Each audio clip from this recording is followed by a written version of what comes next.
여러분 안녕하십니까? KBS 뉴스 특보입니다. 윤석열 대통령이 잠시 뒤 미국 뉴욕 유엔 본부에서 유엔 총회 기조연설에 나섭니다.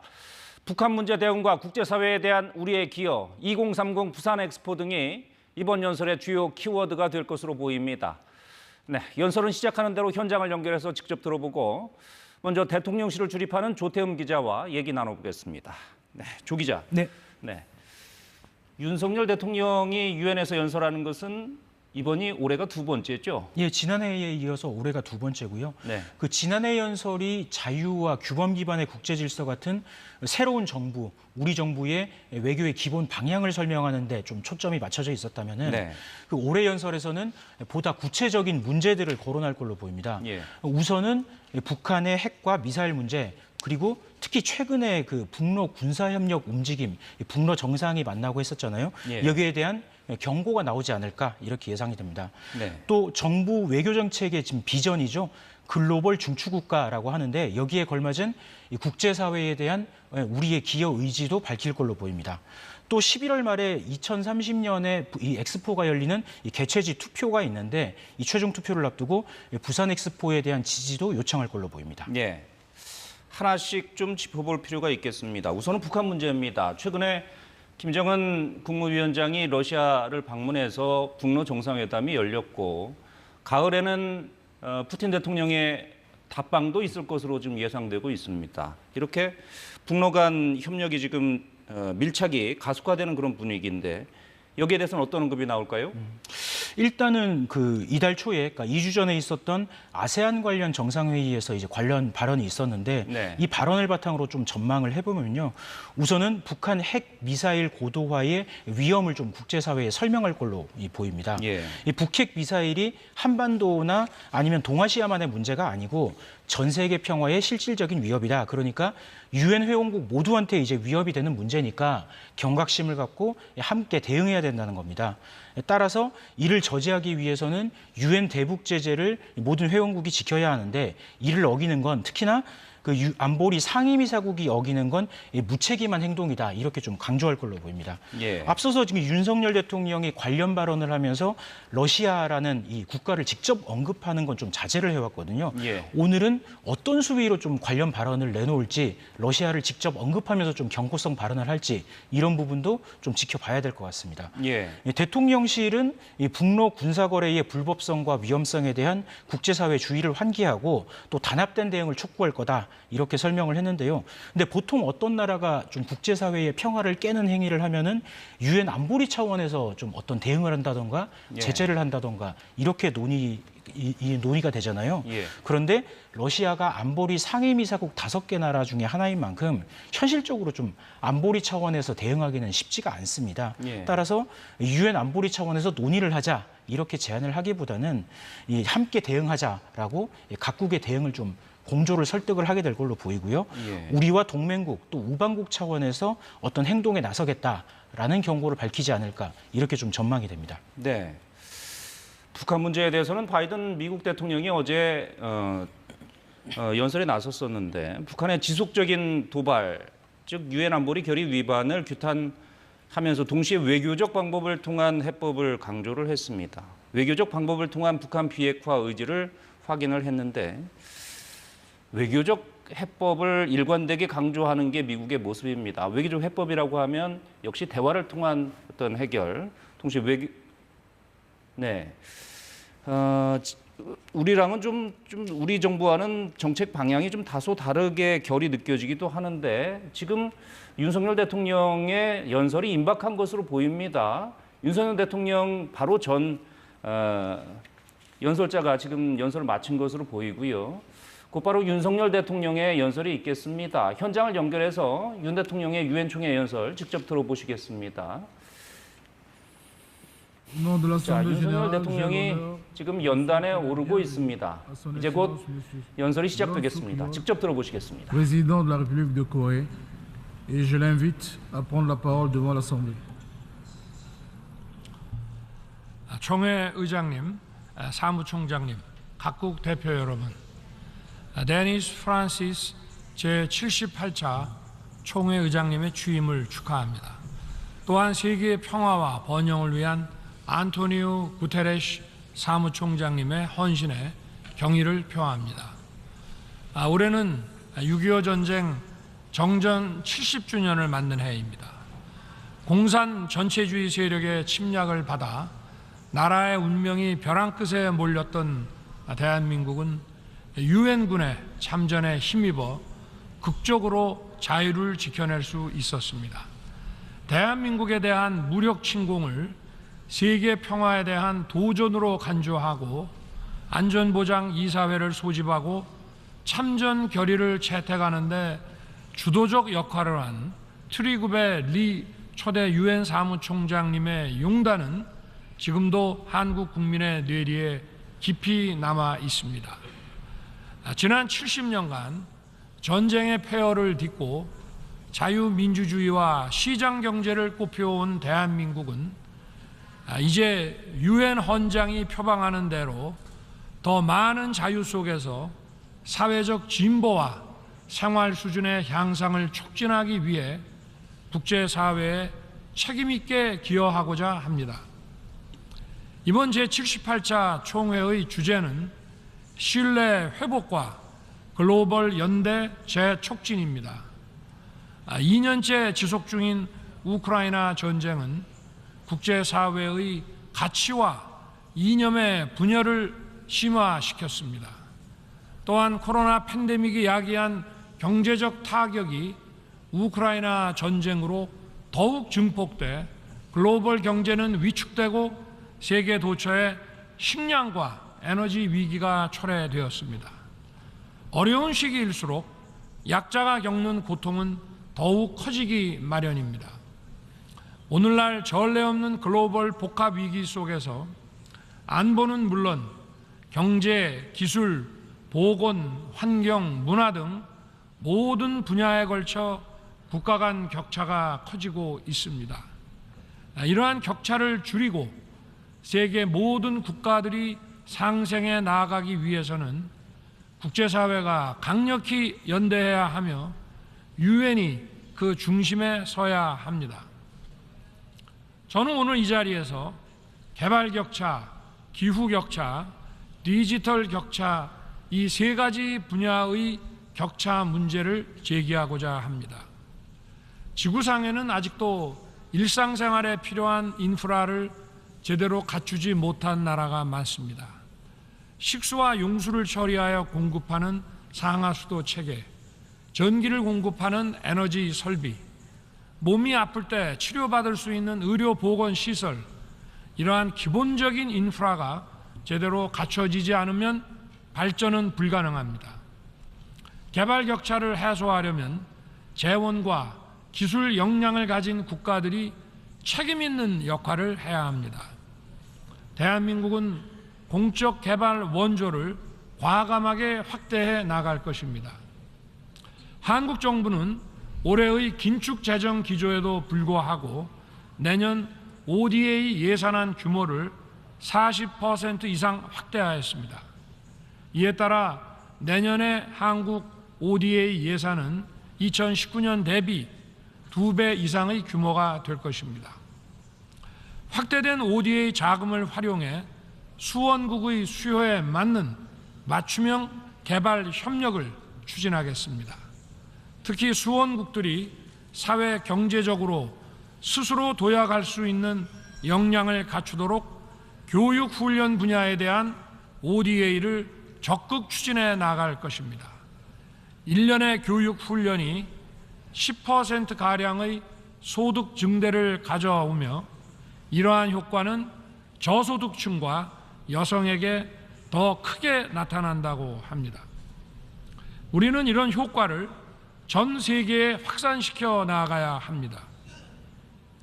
기후위기는 국가 간 경제 격차를 더욱 악화시키고 인류의 지속가능 발전을 제약하는 또 다른 도전 요인입니다. 올해 7월 우리는 지구의 기후 관측 사상 가장 더운 여름을 경험했습니다. 끓는 지구로 인해 폭염뿐 아니라 폭우, 태풍과 같은 극한 기후가 이제 일상이 되었습니다. 기후변화는 농업과 수산업의 지정학적 변화를 가져와 식량 취약국의 위기를 더욱 가중시킵니다.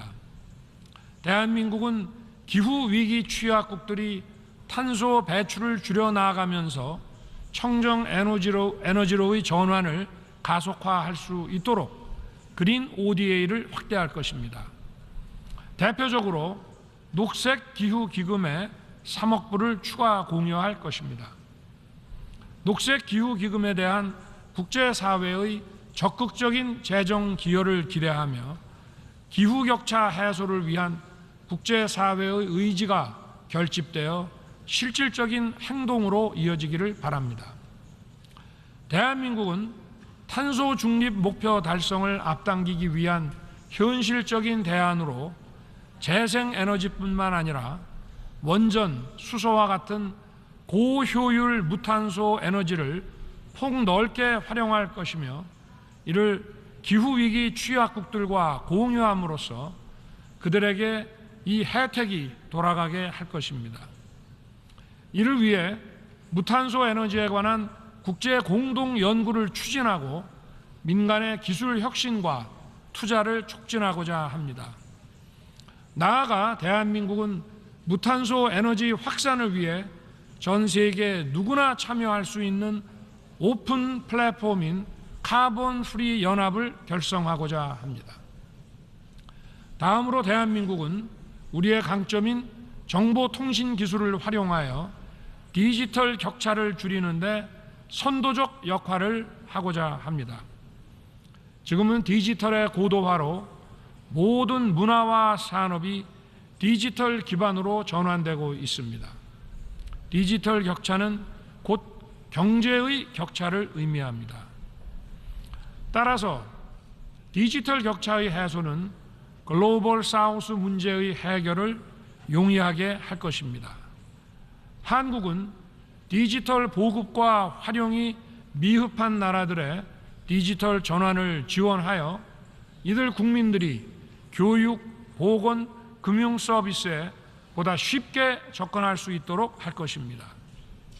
저는 작년 9월 뉴욕대에서 그리고 지난 6월 파리 소르본 대학에서 AI와 디지털에 대한 공정한 접근과 디지털의 안전한 사용이 보장될 때 디지털 문화가 더욱 발전할 수 있음을 강조한 바 있습니다. 또한 디지털 윤리 규범을 논의하고 제시하기 위한 국제기구를 UN 산하에 설치할 것을 제안하였습니다. AI와 디지털의 오남용이 만들어내는 가짜뉴스의 확산을 저지하지 못한다면 우리의 자유가 위협받고 자유민주주의에 기반한 시장 경제가 위협받고 우리의 미래 또한 위협받게 될 것입니다. 대한민국은 디지털 질서의 바람직한 미래상을 구현하기 위한 디지털 권리 장전을 조만간 제안할 것입니다. 한국 정부는 UN 내 국제기구 설립을 지원하고 AI 거버넌스 구축에 구체적 방향을 제시하고자 AI 글로벌 포럼을 개최하고자 합니다. 아울러 UN이 추진 중인 AI 고위급 자문기구와 긴밀히 협력하여 전 세계 전문가들 간의 소통과 협업의 네트워크를 제공하고자 합니다. 의장님, 사무총장님, 각국 대표 여러분, 국제 평화와 안전 없이 우리는 어떠한 발전과 번영도 이룰 수 없습니다. 저는 지난 7월 키이우 방문 시에 국립아동병원에서 치료받는 어린이들의 애처로운 눈망울을 보았습니다. 전쟁의 첫 번째 희생자는 어린이이며 이들은 다름 아닌 우리의 미래입니다. 한국 정부는 우크라이나 평화연대 이니셔티브 공약에 따라 안보, 인도, 재건 분야를 망라한 포괄적 지원 프로그램을 이행해 나갈 것입니다. 또 2주 전 G20 정상회의에서 밝혔듯이 내년에는 3억 불을 공여하고 추가로 20억 불 이상의 중장기 지원 패키지를 마련하여 우크라이나의 재건을 적극 도울 것입니다. 북한의 핵과 미사일 프로그램은 대한민국의 평화에 대한 직접적이고도 실존적인 위협일 뿐 아니라 인태지역과 전 세계의 평화에 대한 중대한 도전입니다.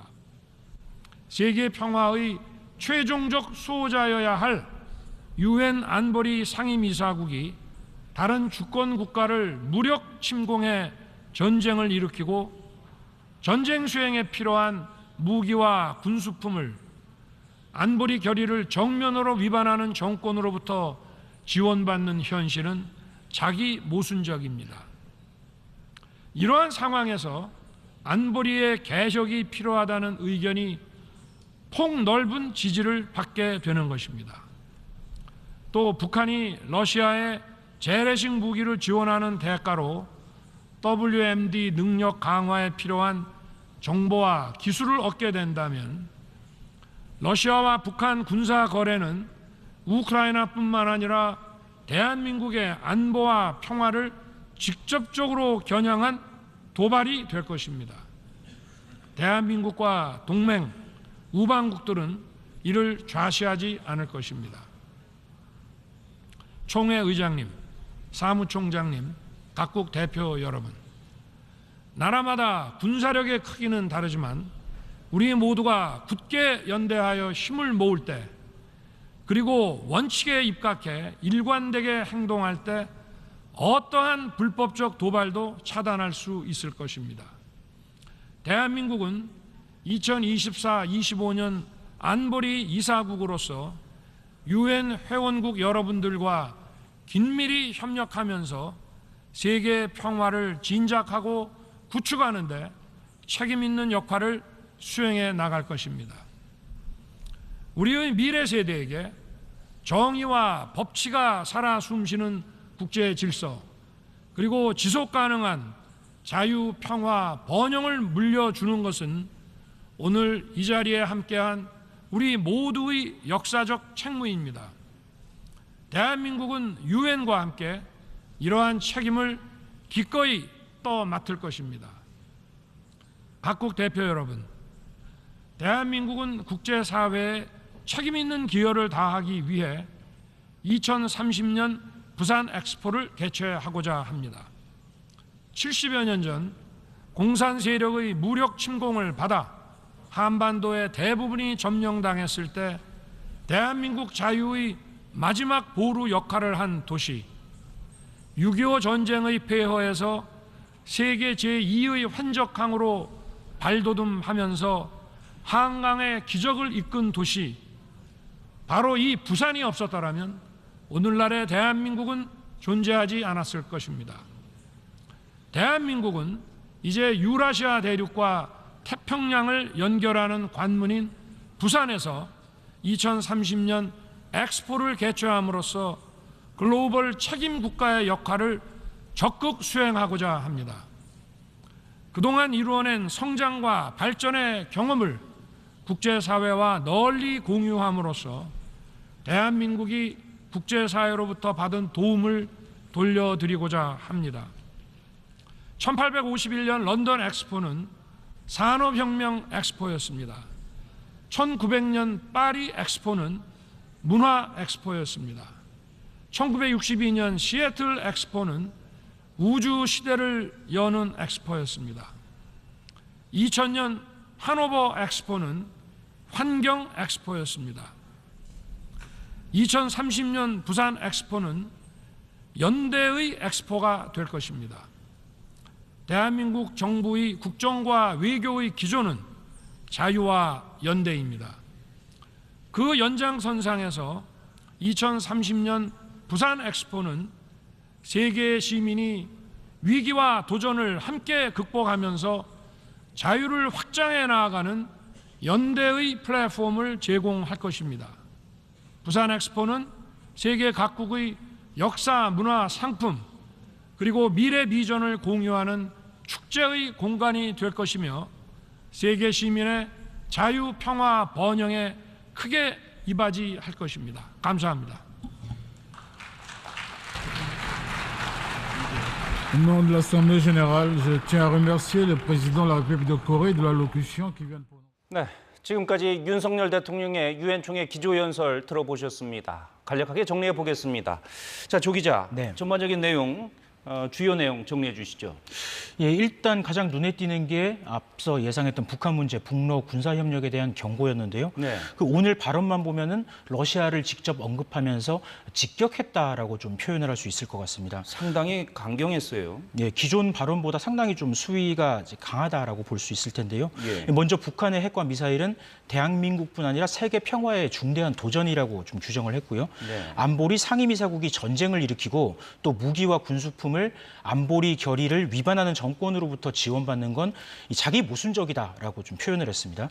그러면서 북러 군사 거래로 북한이 대량 살상 무기에 대한 기술을 얻는다면 이건 한국의 안보를 겨냥한 도발이 될 거다라고 하면서 한국과 동맹, 우방국은 좌시하지 않을 거다라고 경고했습니다. 예. 러시아가 북한의 군사 기술을 이전한다면 동맹, 우방국들과 함께 어떤 행동에 나서겠다는 경고로 보입니다. 예. 국제사회는 모두 국계 연대해서 힘을 모을 때 불법 도발을 차단할 수 있다고 공동 대응을 촉구하기도 했습니다. 또 이 밖에 세계 각국의 개발 격차, 기후 격차, 디지털 격차를 문제로 제시하면서 우리의 재정 지원 같은 기여 방안을 좀 설명을 했고요.